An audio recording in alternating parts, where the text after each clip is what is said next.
A poor mechanic fixed a stranded woman's truck only to discover she was a billionaire on the run. The storm had rolled in fast, swallowing the quiet town in darkness. Rain hammered against the rooftops, washing the streets clean under flickering streetlights. It was the kind of night that kept people indoors, curled up by fireplaces, safe behind locked doors. But not Daniel Carter. He was exactly where he always was. His small auto shop at the edge of town, sleeves rolled up, hands covered, in grease fixing things no one else could. He was used to the silence, to the solitude, until she showed up, a truck sputtering to its last breath, a girl drenched in rain, eyes filled with something Daniel couldn't quite place, fear, desperation. Or was it something more? Mia was a mystery from the start. She didn't belong here. And yet, for reasons he couldn't explain, he found himself drawn to her. What happens when a man who has given up on love meets a woman who is running from everything she's ever known? What happens when two lives, so different yet somehow intertwined, collide in a way neither of them expected? One storm brought them together, but will love be enough to make her stay? If you're ready for a story filled with romance, self-discovery, and the kind of love that defies all odds, then stay with us. Hit subscribe, turn on notifications, and settle in, because The Mechanic and the Millionaire is about to take you on a journey you won't forget. Now, let's begin. The rain came down in sheets, drumming against the tin roof of Daniel Carter's small auto repair shop. It was a stormy night, the kind that kept most people indoors, nestled in the warmth of their homes. But Daniel was used to being out in the elements, hands slick with oil and grease, fixing what others had given up on. He wiped his hands on a rag and glanced at the clock. Almost midnight. Another long day, another handful of repairs done for. Free. Some called him a fool for refusing to charge struggling customers, but he never saw it that way. It was just who he was, a man who knew what it meant to need a helping hand. The storm roared louder, and just as he was about to close up, for the night, headlights flickered through the rain. A truck, old, beaten up, barely holding itself together, crawled down the road toward his shop. Then just as it reached the entrance, the engine sputtered, coughed, and died. Daniel grabbed his flashlight and stepped into the rain. The cold bit through his flannel shirt, but he ignored it, making his way to the vehicle. A figure sat in the driver's seat, gripping the wheel as if willing the truck to move. When he knocked on the window, the driver hesitated before rolling it down. A woman, young, maybe late 20s, wrapped in a rain-soaked jacket, her brown hair plastered to her forehead. Wide, uncertain eyes met his. "Truck's dead," she said, her voice barely audible over the rain. Daniel nodded. "Sounds like it. You need help?" She hesitated again, as if weighing whether to trust him. Finally, she nodded. "Yeah, it just stopped." "All right," he said, stepping back. "Pop the hood." She fumbled with the latch, and Daniel lifted the hood, letting the flashlight's beam cut through the darkness. The engine was in bad shape, wires frayed, parts rusted, as if it hadn't been properly maintained in years. He sighed, running a hand through his damp hair. "You're lucky you made it this far," he muttered. She shifted in her seat. "Can you fix it?" "Not tonight, but I can tow it to my shop and take a look in the morning." A flash of worry crossed her face. "How much will that cost?" Daniel studied her. Her clothes were simple, worn but clean.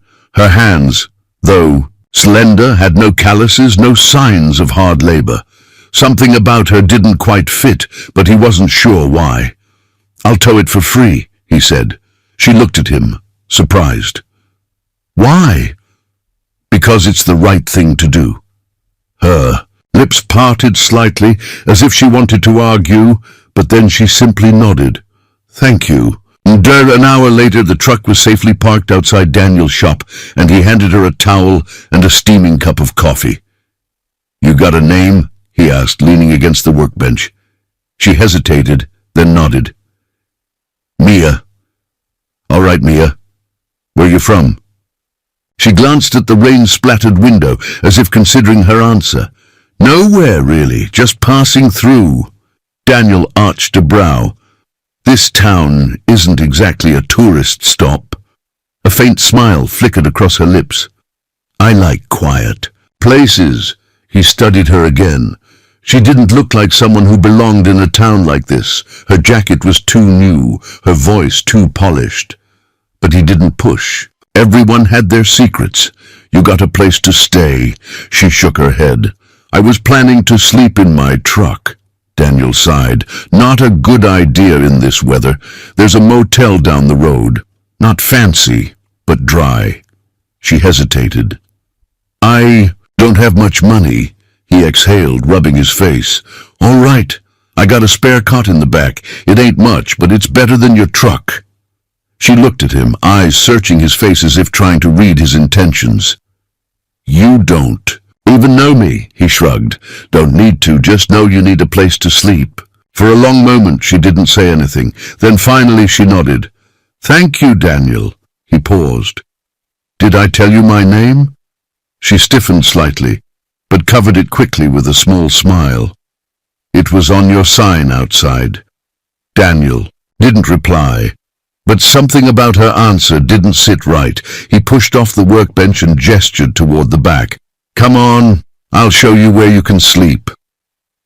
As she followed him, Daniel couldn't shake the feeling that he had. Just let a mystery walk through his door.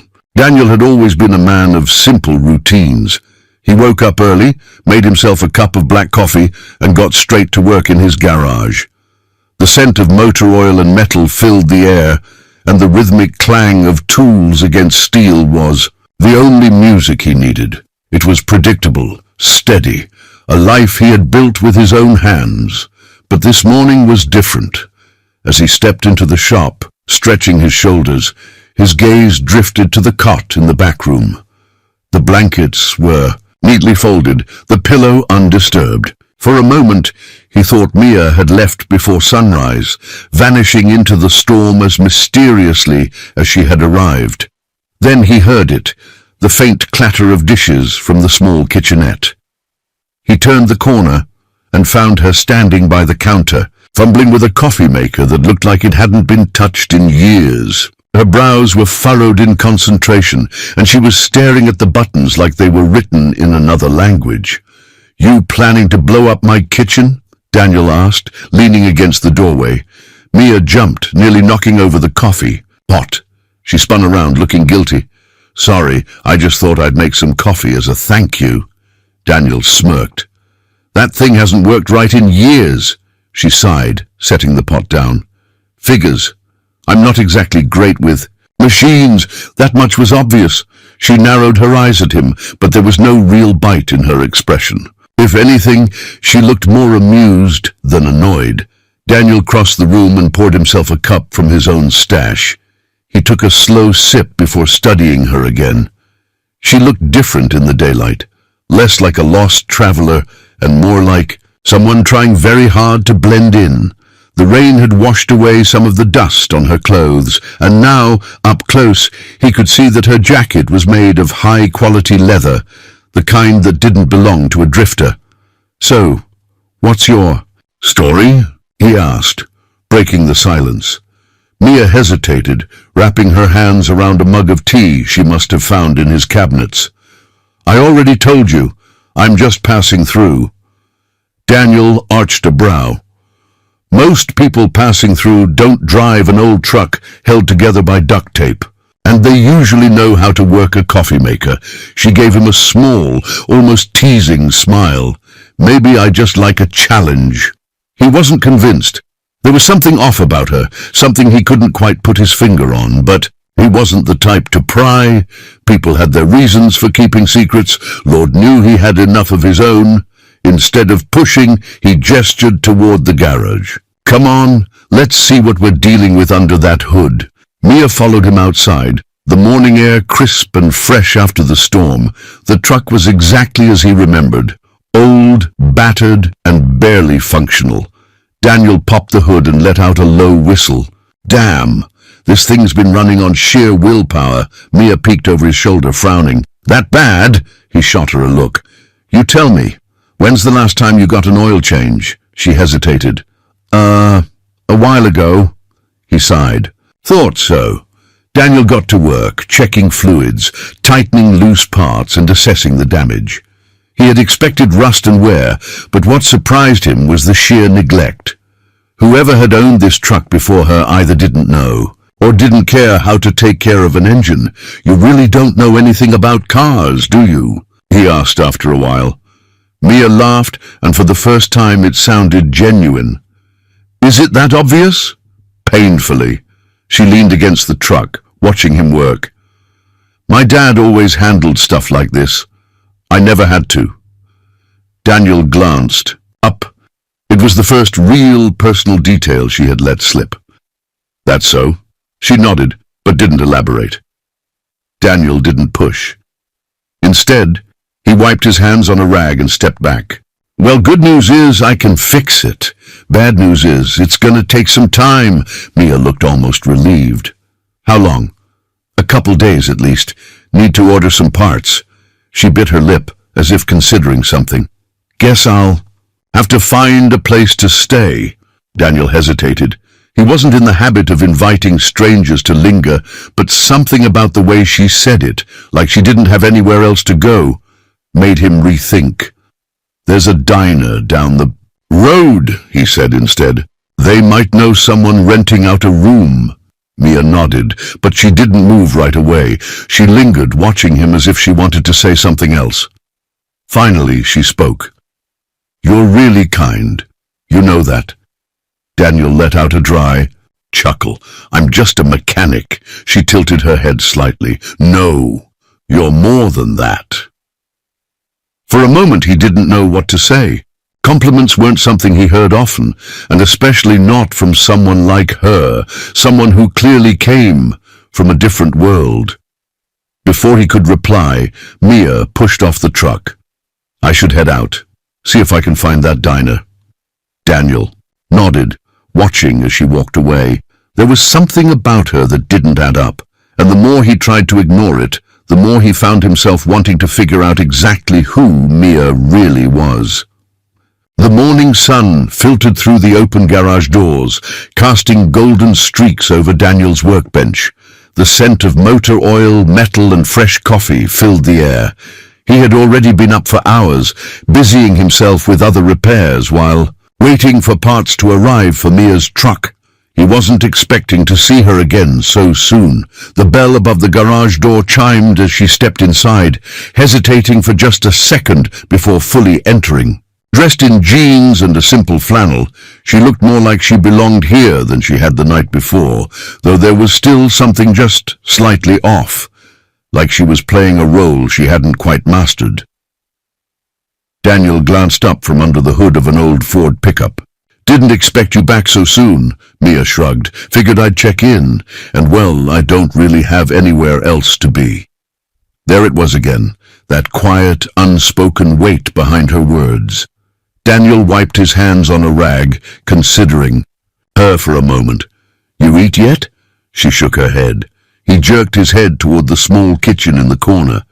There's coffee and some leftover biscuits. Not fresh, but better than nothing. Mia smiled, a flicker of amusement in her eyes. You always this hospitable? Nope, he said. Just don't want you passing out in my shop. She laughed. A real full laugh this time, and it surprised him how much he liked the sound of it. Over the next couple of days, Mia kept coming back. She didn't have a job, and she didn't seem in a hurry to move on. At first, Daniel thought she was just killing time while waiting for her truck to be fixed. But the more they talked, the more he realized she was lingering for a different reason.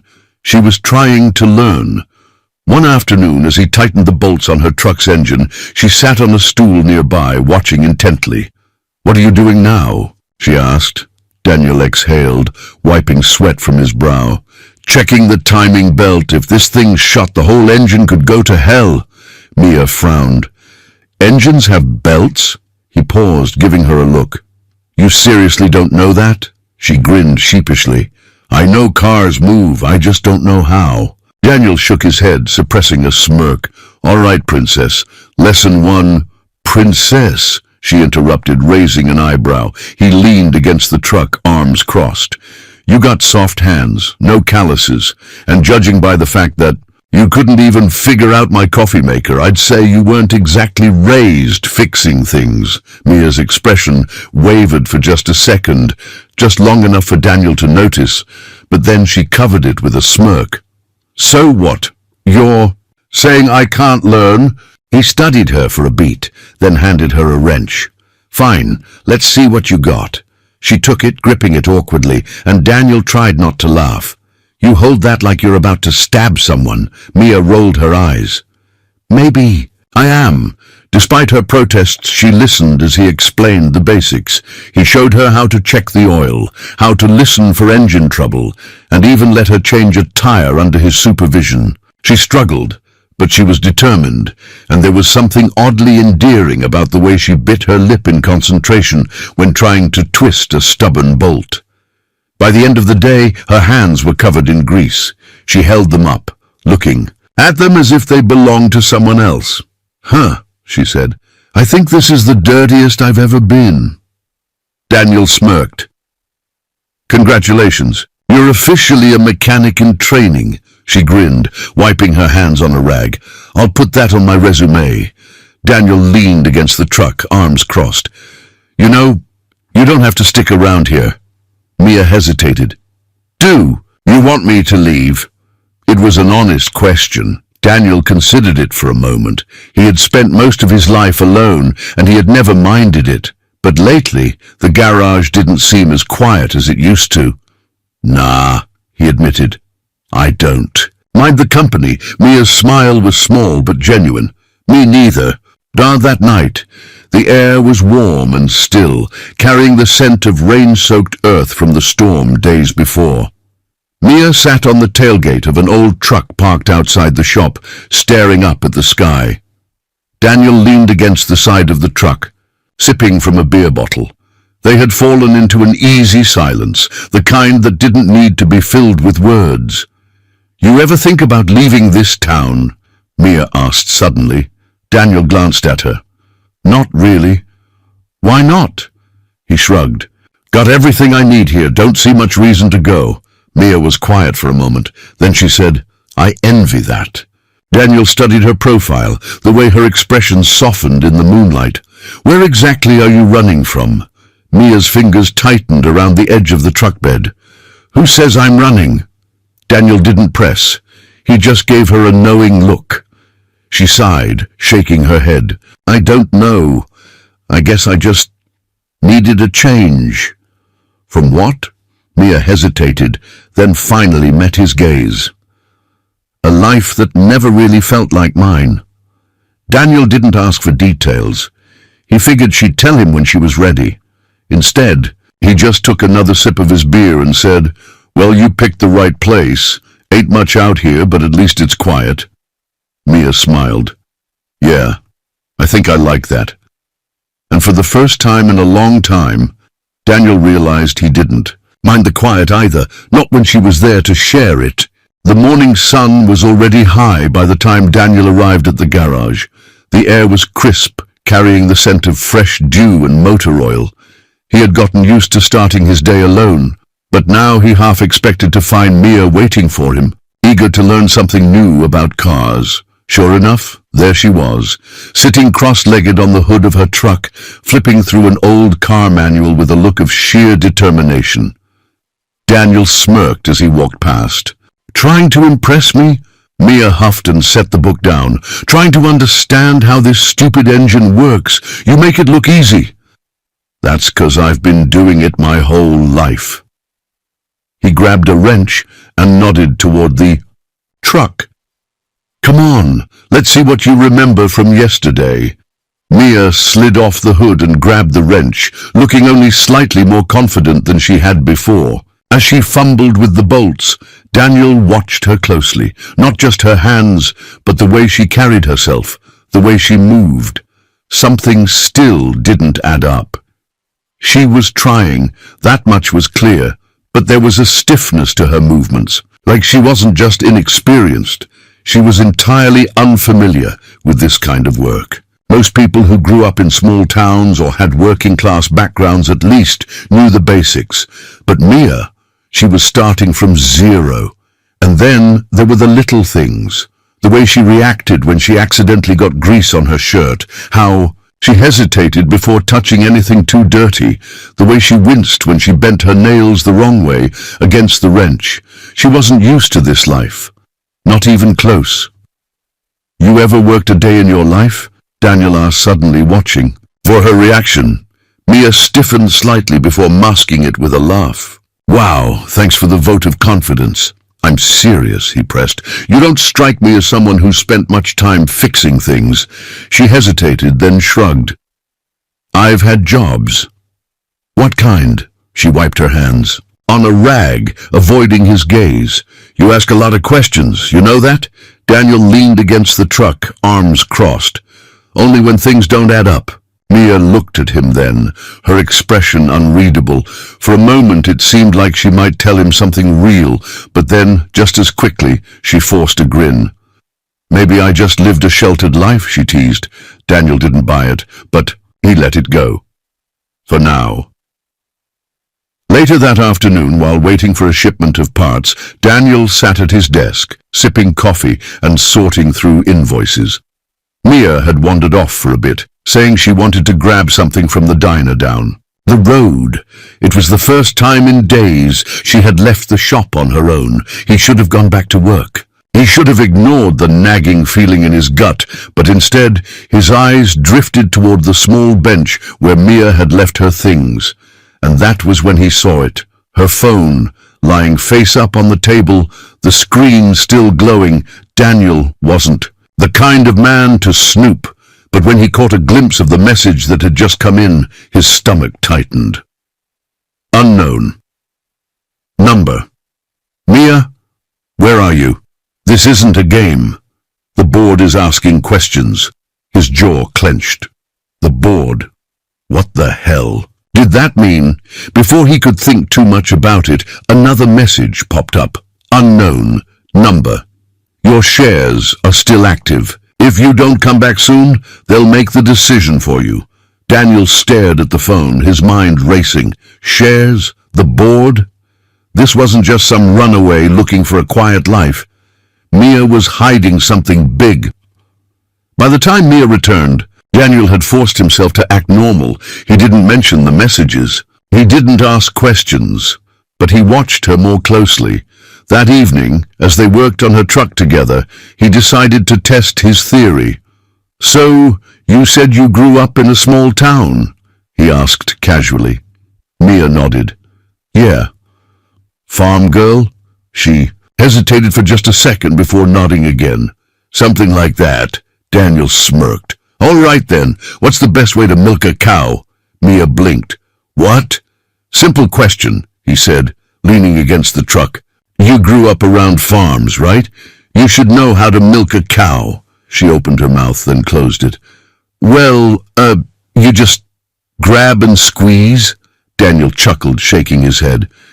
"Yeah, that's one way to piss off a cow." Mia groaned, rubbing her temples. "Okay, fine.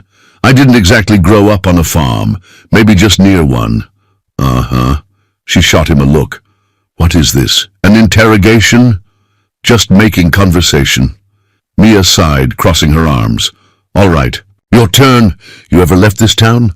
Daniel shrugged. "No reason to. No curiosity about the world out there?" "Not really." She studied him for a long moment, then shook her head with a small smile. "You're a rare kind of person, Daniel." "Yeah?" "Yeah." She hesitated, then added softly, "I think I envy that." For the first time all day, Daniel saw something real in her eyes, something raw and unguarded, and for a moment he almost forgot about the messages on her phone. Almost.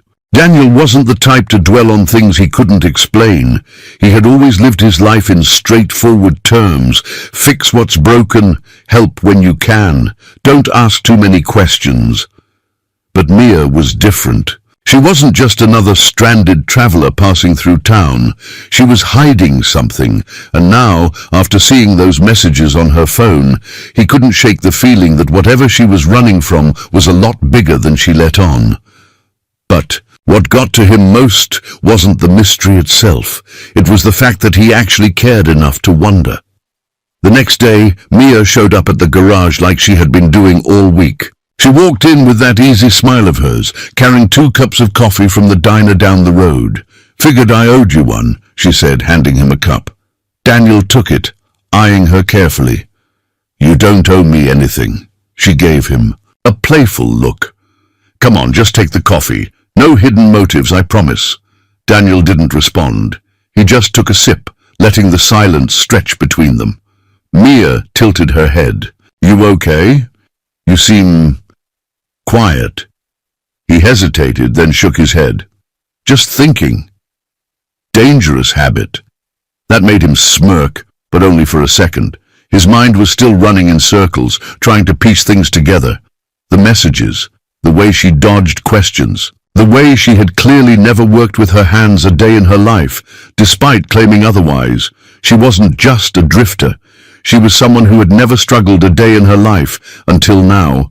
And then, as if the universe wanted to confirm his suspicions, the final piece of the puzzle landed in his hands that very afternoon. It started with a delivery. Daniel had ordered a shipment of parts for Mia's truck, and while he was signing off on the invoice, the delivery guy, an older man named Joe, who had been coming through town for years, paused and squinted at the garage. "Huh," Joe said, scratching his beard. "Didn't expect to see her in a place like this." Daniel looked up. "What do you mean?" Joe nodded toward Mia, who was in the back, pretending to organize tools she barely knew how to use. "That girl," Joe said. "I swear I've seen her face before." Daniel felt something tighten in his chest. "Where?" Joe frowned, thinking. "Hold on a sec." He pulled out his phone, tapped a few times, then turned the screen toward Daniel. Daniel's stomach dropped. It was a business magazine, the kind Daniel had never paid attention to. But right there, front and center, was a glossy photo of Mia, except she didn't look anything like the girl who had walked into his garage a few days ago. She was polished, standing in front of some massive skyscraper, dressed in a crisp blazer, and the headline, "Mia Davenport, the heiress who walked away from it all." Daniel barely heard Joe say, "Yeah, she's some rich girl from New York, right? Supposed to take over some big company, but then she up and disappeared. Lot of people been wondering where she went." Joe chuckled, shaking his head. "Guess now I know." Daniel's grip tightened around the phone. Mia wasn't just running. She was running from an entire life she had never told him about. That evening, as the sun dipped low over the horizon, Daniel sat on the hood of his truck, waiting. Mia had gone for a walk earlier, and when she finally returned, she looked tired, like she had spent the whole day carrying a weight too heavy for her shoulders. She spotted him and slowed, her expression cautious. "You okay?" she asked. Daniel exhaled, running a hand through his hair. "You ever gonna tell me the truth?" Mia froze. For a long moment, she said nothing. Then, slowly, she sat down on the truck beside him, staring at her hands. "What do you want to know?" she asked quietly. Daniel turned to her, his voice steady. "I know who you are, Mia." She flinched, but he kept going. "You're not just some girl passing through town. You're Mia Davenport." He watched her carefully, waiting for her to deny it, but she didn't. Instead, she let out a long, shaky breath. "Yeah," she whispered. "I am." Daniel leaned forward, resting his elbows on his knees. "So, why are you here?" Mia hesitated, then met his gaze. "Because I didn't want to be her anymore." Daniel didn't know what to say to that. He had expected excuses, lies, half-truths, but not this, not raw honesty. Mia looked down at her hands again, her voice barely above a whisper. "I grew up in a world where everything was controlled, who I was, what I did, who I was supposed to become. I was never allowed to make my own choices, so I left. Daniel studied her carefully. Just like that, she let out a bitter laugh. Not exactly. I walked away from billions, Daniel. From a life most people would kill for, and for what? A broken-down truck and a town where no one knows my name. Daniel was quiet for a moment, then said, "Sounds like freedom." Mia blinked. "What?" He shrugged. "You said you wanted to make your own choices. Looks like you did." Mia stared at him, her expression unreadable. Then, slowly she smiled, and for the first time, Daniel realized something. He didn't care where she came from. He just cared that she was here. Daniel had always believed in honesty. It was a simple principle, one that guided the way he worked, the way he lived. And yet, sitting across from Mia now, he wasn't sure what to do with the truth she had finally given him. She was Mia Davenport, heiress to a corporate empire, a woman whose face had been printed in business magazines, whose name carried weight in boardrooms he would never step foot in. And she had been lying to him from the very beginning. The revelation sat heavy between them as they remained on the hood of his truck, the night air thick with unspoken words. Finally, Daniel exhaled. "So, what now?" Mia glanced at him, her fingers twisting together. "What do you mean?" He shook his head. "You really think you can just stay here forever?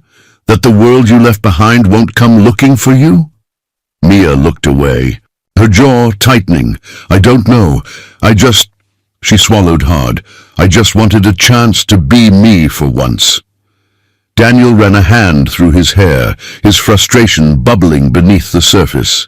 "And what does that even mean, Mia? Who are you?" Mia flinched. For a moment she seemed like she might argue, might throw up her usual wall of humor and deflection, but then her shoulders sagged. "I don't know," she admitted. "I grew up in boardrooms, surrounded by expectations. My father groomed me to take over the company before I even knew what I wanted. Every move I made was calculated, every decision controlled. And when he died, suddenly the entire empire was in my hands, and I realized I had never even lived my own life." She shook her head, laughing bitterly. "So I left. I walked away from billions, from a life people dream of, because it never felt real to me." Daniel was quiet, letting her words settle. Then he said, "Must be nice." Mia's head snapped, up, her brow furrowing. "What?" "Having the luxury to just walk away." Mia's lips parted slightly, like she had expected sympathy and was caught off guard when she didn't get it. Daniel leaned forward, his voice steady but firm. "You say you never got to make your own choices, but you did get to choose to leave. Not everyone gets that option." Mia's expression wavered, guilt flickering across her face. "I'm not saying your life was easy," Daniel continued, his tone softer now. "But out here, in this town, people don't get to run away from their problems. They've got mortgages, families to feed, no safety net. You had one whether you wanted it or not." Mia looked down, her fingers tightening against the hem of her shirt. "I know," she murmured, "and that's what scares me the most." Daniel frowned. "What do you mean?" Mia exhaled slowly. "Because I know deep down that no matter how much I want to escape that world, I can't. Sooner or later it's going to pull me back in." Silence stretched between them, and that was the moment Daniel realized something painful. She would leave, maybe not today, maybe not tomorrow. But eventually, Mia Davenport, heiress, billionaire, a woman who didn't belong in a small-town garage, would have to return to the life she had tried so hard to escape, and when that day came, he'd just be another stop along the way. The next morning, Daniel kept his distance. He busied himself with work, throwing himself into repairs, keeping his head down. He didn't know why he felt so restless, why the thought of Mia leaving gnawed at him like an itch he couldn't scratch. It wasn't like he had ever expected her to stay. She wasn't his to keep, and yet, when Mia walked into the garage later that afternoon, her smile cautious, Daniel barely looked up. "Hey," she said hesitantly. "Morning." He didn't meet her gaze. Mia shifted on her feet. "Everything okay?" "Yeah." A pause. Then in a quieter voice, she asked, "Are you mad at me?" Daniel exhaled sharply, setting his wrench down. "No." "Then why won't you look at me?" He wiped his hands on a rag before finally turning to her. "Because I don't do well with liars, Mia." Her face fell. "I didn't—" She stopped, shaking her head. "I didn't mean to lie, I didn't know how to tell you." Daniel studied her, his gaze unreadable. "And what would have happened if I never found out?" Mia's silence was answer enough. Daniel nodded to himself. "That's what I thought." She stepped closer. "Daniel," but he held up a hand. "Look, Mia, you don't owe me anything. You don't have to explain yourself to me, but don't stand there and pretend like this was ever going to last." Mia flinched, and for a brief second, Daniel regretted the words.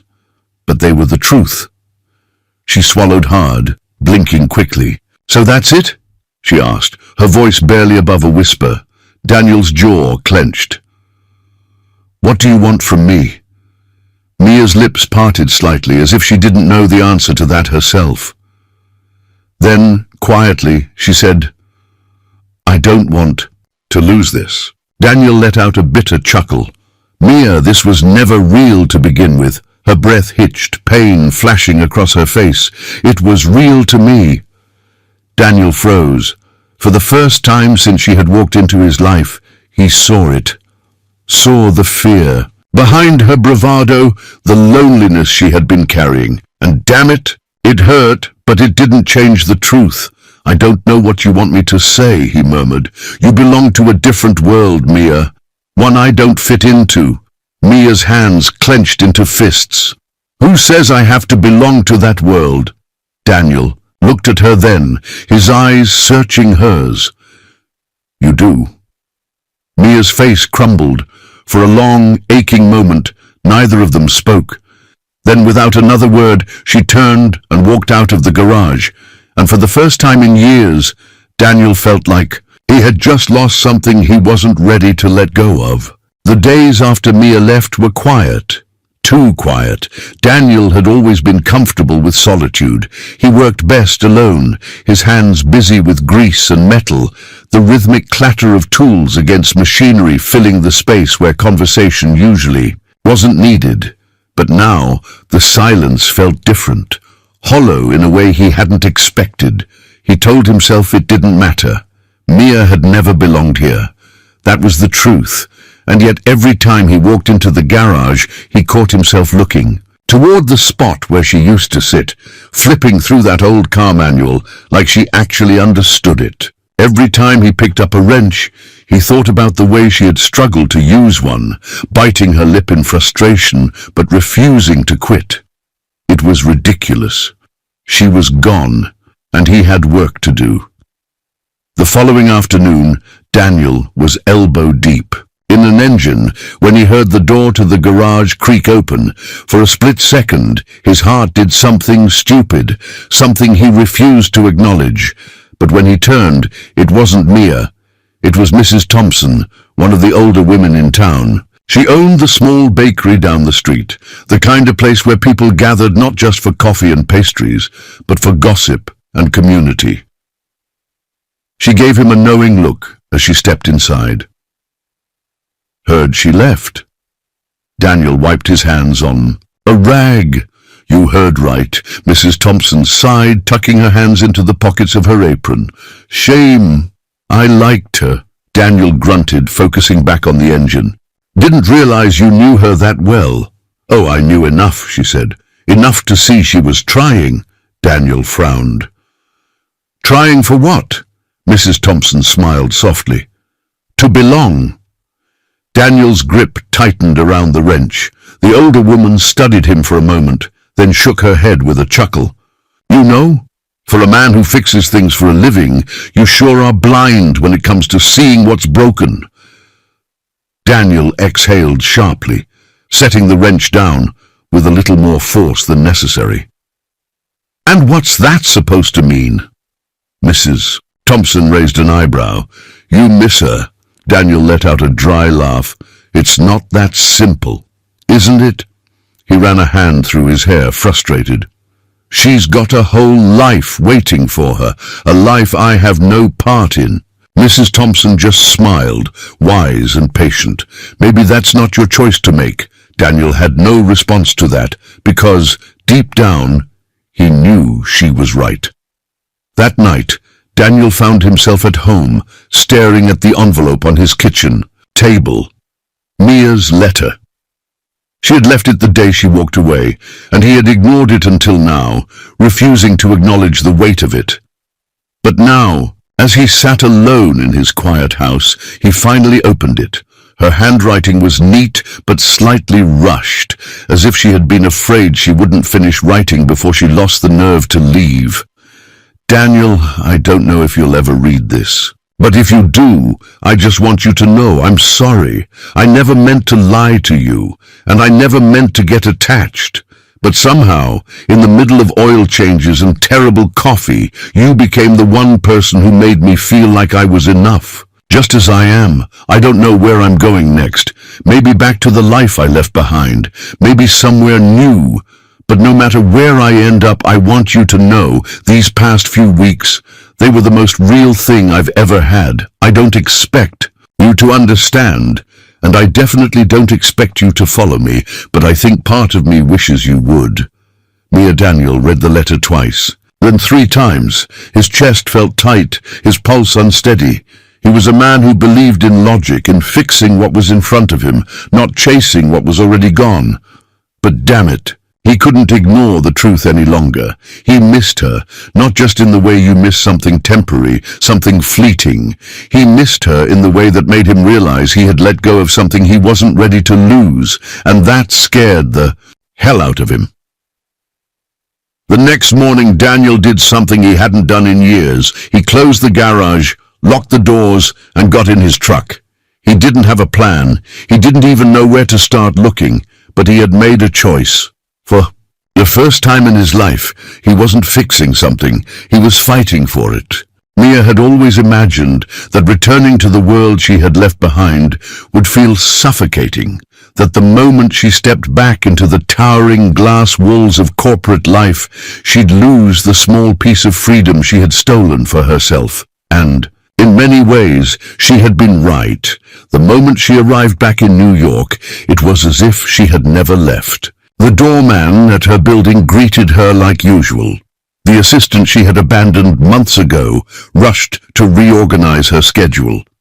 The board members who had been circling like vultures barely looked surprised to see her walk into the meeting room, as if they had known all along that she wouldn't stay gone forever.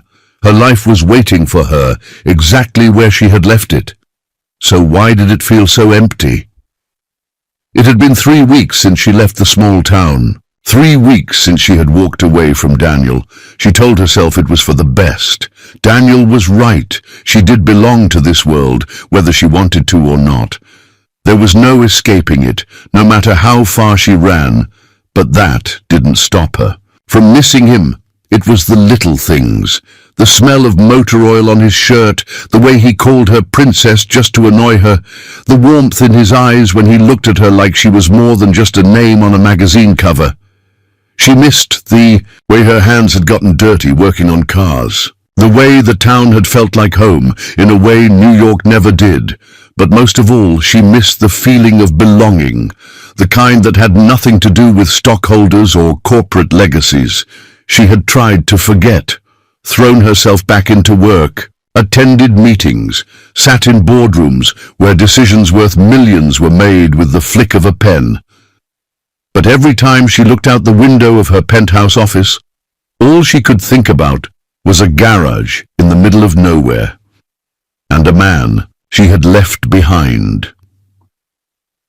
One night, unable to sleep, Mia found herself scrolling through news articles, catching up on what had happened in her absence, and that was when she saw it. An article buried beneath stories of market trends and business, deals, A small feature about a new program providing funding to small-town businesses, and there in the middle of the page was a picture of Daniel's garage. Mia's breath caught in her throat as she skimmed the article. The program was meant to help struggling mechanics and repair shops in rural areas, businesses like Daniel's, places that kept their communities running but rarely had the financial backing to grow, and the person funding it, Mia. She had done it almost unconsciously, signing off on the initiative in the middle of a mountain of paperwork. At the time, it had just been another way to make use of the wealth she barely cared about. But now, seeing his garage on the screen, knowing she had done something for him even from a distance, it made her realize something. She could pretend all she wanted. She could tell herself she was supposed to be here in this world of suits and contracts, but her heart was still somewhere else, and maybe it always would be. The next day, Mia walked into the boardroom, took her usual seat at the head of the long polished table, and made a decision. "I'm stepping down." The room fell silent. For a second, no one moved. No one even breathed. Then one of the board members, a man who had worked for her father for years, adjusted his tie and cleared his throat. "Excuse me?" Mia exhaled, steadying herself. "You heard me. I'm stepping down as CEO, effective immediately." Another board member, a woman known for her ruthless negotiation skills, leaned forward, expression unreadable. "You just got back, Mia.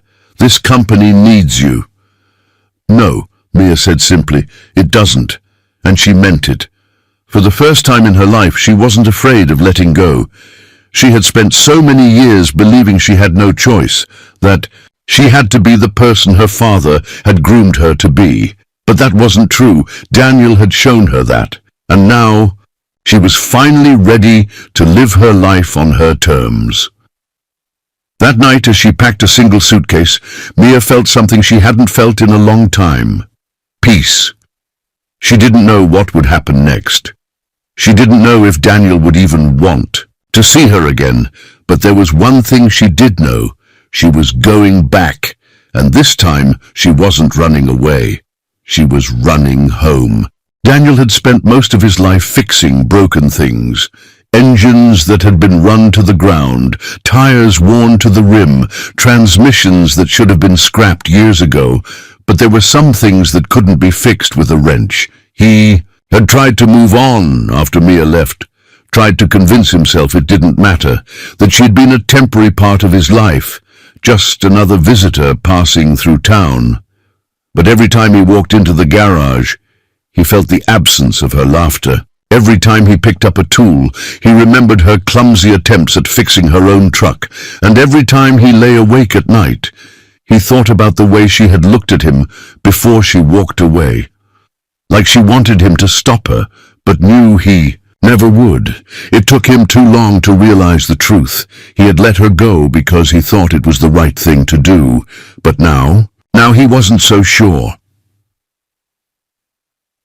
It started with the letter, the one she had left behind, the one he had ignored for days because he wasn't ready to face what it meant.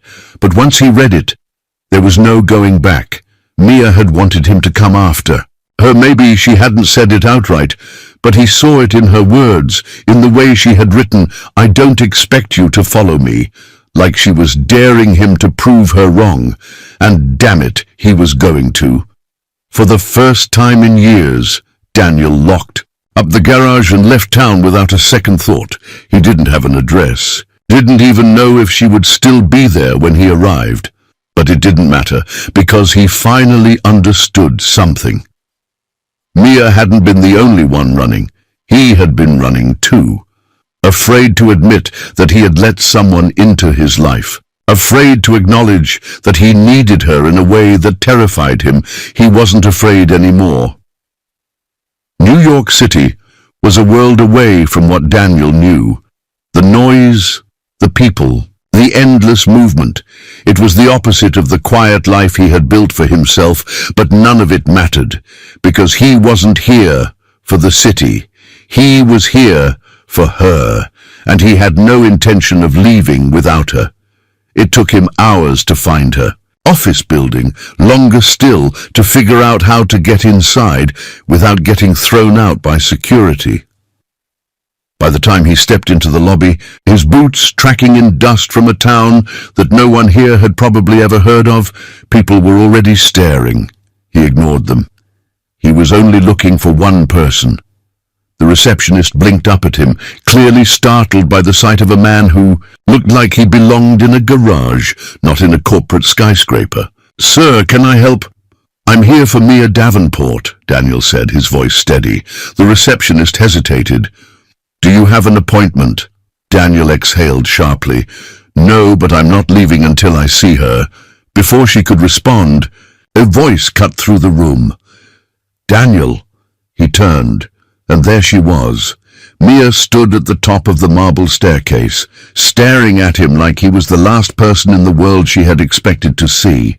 For a second, neither of them moved. Then Daniel took a step forward. "I don't care how much money you have," he said, his voice loud enough for everyone to hear. "I don't care what world you come from or what world you think you belong to." Mia's breath hitched. Daniel kept going. "All I care about is whether you're happy." His gaze locked onto hers. "And if you're not, then I want to fix that." Mia clutched the railing, her fingers tightening around the polished wood. People were watching now. Whispers spread through the lobby, businessmen and assistants pausing to see what was unfolding before them. But Daniel didn't care. He had spent his whole life keeping his emotions in check, keeping himself guarded. Not this time. He took another step closer. "I let you walk away once, Mia." His voice softened. "I'm not making that mistake again." Mia's eyes glistened, her lips parting slightly. For a moment she looked like she might say something. Then, suddenly, she was moving. Before Daniel could react, she was running down the stairs, past the onlookers, straight toward him. And then she was in his arms. He caught her without thinking, wrapping her tightly against him as she buried her face into his chest. For a second, neither of them spoke. Then, in a muffled voice, Mia whispered, "You idiot." Daniel let out a breathless chuckle, pressing his chin against her hair. "Yeah, took me long enough to figure that out." She pulled back just enough to look up at him. "You came for me." He brushed a strand of hair from her face. "Yeah," he murmured, "and I'm not going anywhere unless you come with me." Mia stared at him, her expression unreadable. Then slowly she smiled, and Daniel knew right then and there that he had finally found something he wasn't afraid to fight for. The road stretched ahead, golden fields rolling past under the soft glow of the evening sun. The wind rushed through the open windows of the truck, carrying with it the scent of earth and wildflowers. Mia sat in the passenger seat, her fingers lightly tracing patterns against the worn leather of the dashboard. For the first time in what felt like forever, she wasn't running. She was going home. Daniel glanced over at her, a smirk tugging at the corner of his lips. "You sure you're ready for small-town life again? No high-rises, no fancy boardrooms, no corporate deals?" Mia turned to face him, her expression soft. "I never belonged in those places, Daniel." "Not really," he raised an eyebrow.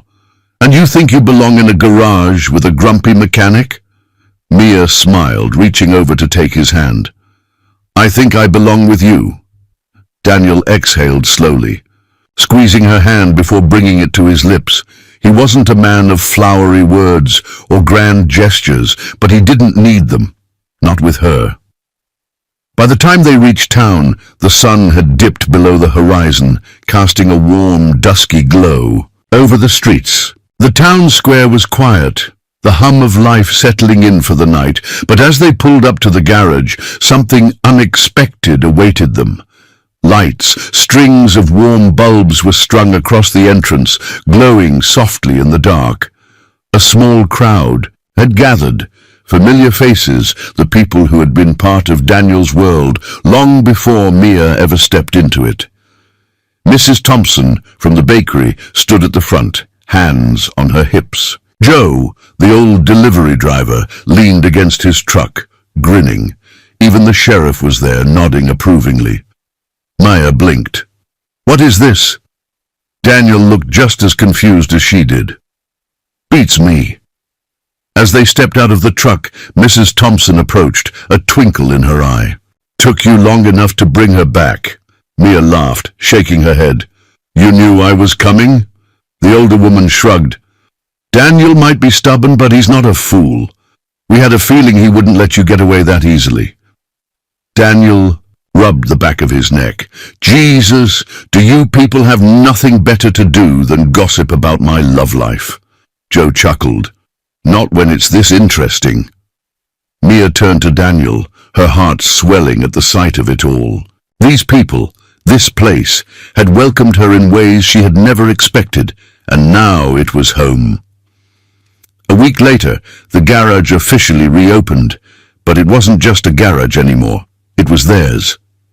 With Mia's help, they expanded it into something more, a garage that not only fixed cars, but also provided free services for those who couldn't afford repairs. A place where people could gather, where kids could learn the trade, where no one was ever turned away, and attached to it, right next door, was something else entirely. A cafe. Mia's idea. She had wanted to build something of her own. Something small but meaningful. And so, where there had once been an empty lot, there was now a cozy little coffee shop filled with the scent of fresh-baked pastries and the sound of laughter. It was the perfect blend of both their worlds, Daniel's rugged, hands-on craftsmanship, and Mia's warmth and vision, and together it worked. One evening, as the sky turned shades of pink and gold, Mia stood outside the shop, wiping down the last of the outdoor tables. She heard footsteps behind her and turned to see Daniel approaching, his hands in his pockets. He stopped in front of her, studying her for a moment. Then, without a word, he pulled something from his pocket and held it out, a small, worn-out key. Mia frowned. "What's this?" Daniel smirked. "Key to the garage." She blinked. "I thought I already had one." "You do?" He hesitated, then added, "But this one's different." Mia tilted her head, waiting. Daniel exhaled, rubbing his jaw. "You left once, and I know you're not the type to be tied down. But if you ever feel like running again..." He pressed the key into her palm. "Just remember, you always have a home here." Mia stared at him, her throat tightening. She had spent so much of her life feeling like she had to choose between expectation and freedom, between the past and the future. But now, she realized she didn't have to run anymore, because she had already found what she was looking for. She stepped forward, wrapping her arms around his neck, pulling him into a kiss that tasted like promises kept and a future waiting to be lived.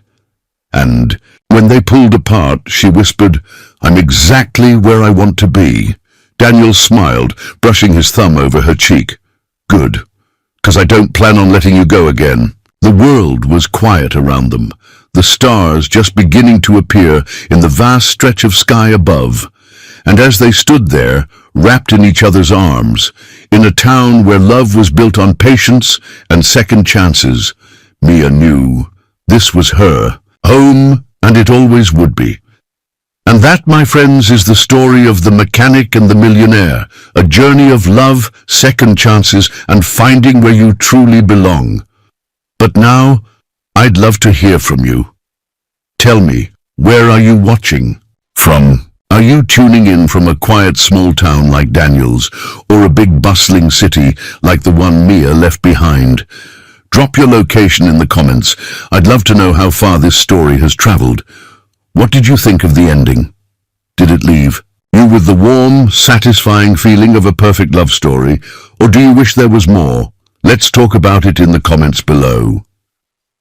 If you enjoyed this story, don't forget to hit the like button. And if you love stories that touch the heart, make sure to subscribe and turn on notifications so you never miss another one. There's so much more coming your way. Thank you for watching, for being part of this journey, and for sharing your time with me. Your support means the world, and I can't wait to bring you more stories that stay with you long after the last word is spoken. Until next time, stay inspired, stay kind, and keep believing in love. Subscribe now, and I'll see you in the next one.